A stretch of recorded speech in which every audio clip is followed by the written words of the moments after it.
dan saling menyenangkan pasangan.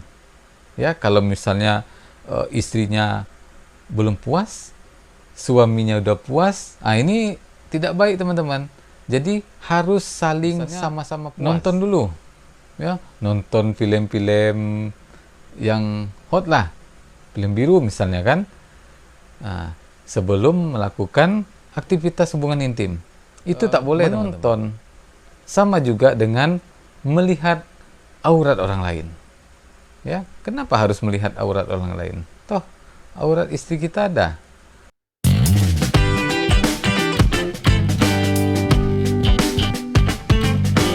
Assalamualaikum sahabat, jumpa lagi dengan saya Pak Dangwin di channel Inspirasi dan Motivasi. Apa kabar? Semoga sahabat semua selalu dalam keadaan sehat dan bahagia. Baiklah sahabat, teman-teman dimanapun berada, di video sebelumnya kita sudah membahas tentang pahala besar, ya, pahala besar bagi pasangan suami istri pada saat melakukan aktivitas hubungan intim. Nah, di video kali ini kita akan membahas 6 tips, ya, ada 6 tips yang bisa menjadikan hubungan intim pasangan suami dan istri itu berpahala dan juga berkah. Setelah kita tahu pahalanya besar sekali teman-teman ketika kita melakukan aktivitas hubungan intim. Nah, berikut ada tips yang bisa teman-teman lakukan agar hubungan intim pasangan suami dan istri berpahala dan juga meraih berkah.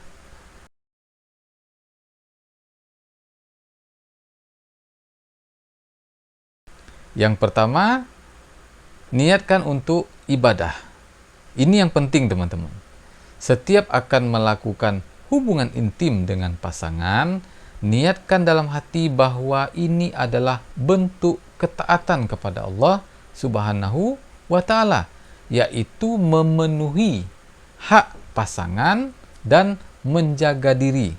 Nah, ini ya, memenuhi hak pasangan dan juga sebagai sarana untuk menjaga diri.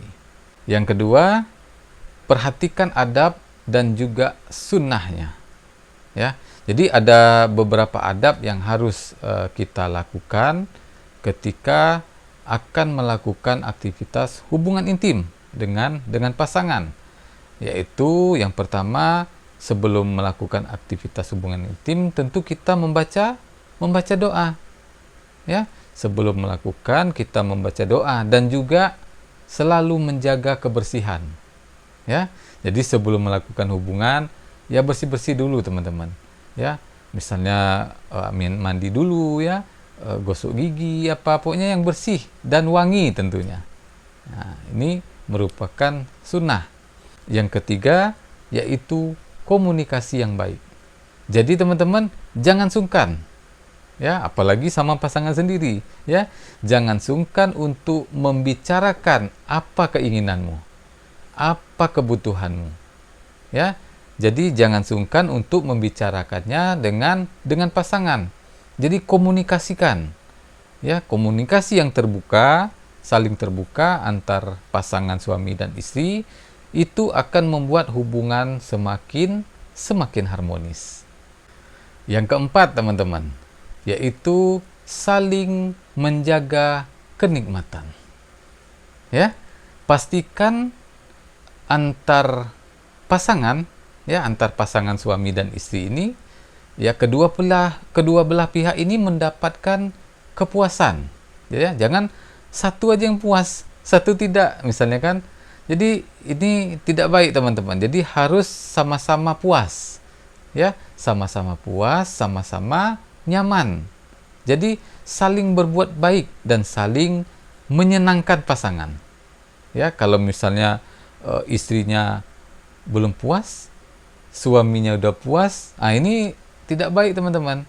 Jadi harus saling sama-sama puas, ya, agar sama-sama bisa menjaga kenikmatan. Yang kelima yaitu jauhkan dari hal-hal yang dilarang oleh agama. Misalnya teman-teman sebelum melakukan aktivitas hubungan intim, Misalnya nonton dulu, ya, nonton film-film yang hot lah, film biru misalnya kan, nah, sebelum melakukan aktivitas hubungan intim. Itu tak boleh teman-teman, ya. Kenapa? Menonton sama juga dengan melihat aurat orang lain, ya. Kenapa harus melihat aurat orang lain? Toh aurat istri kita ada.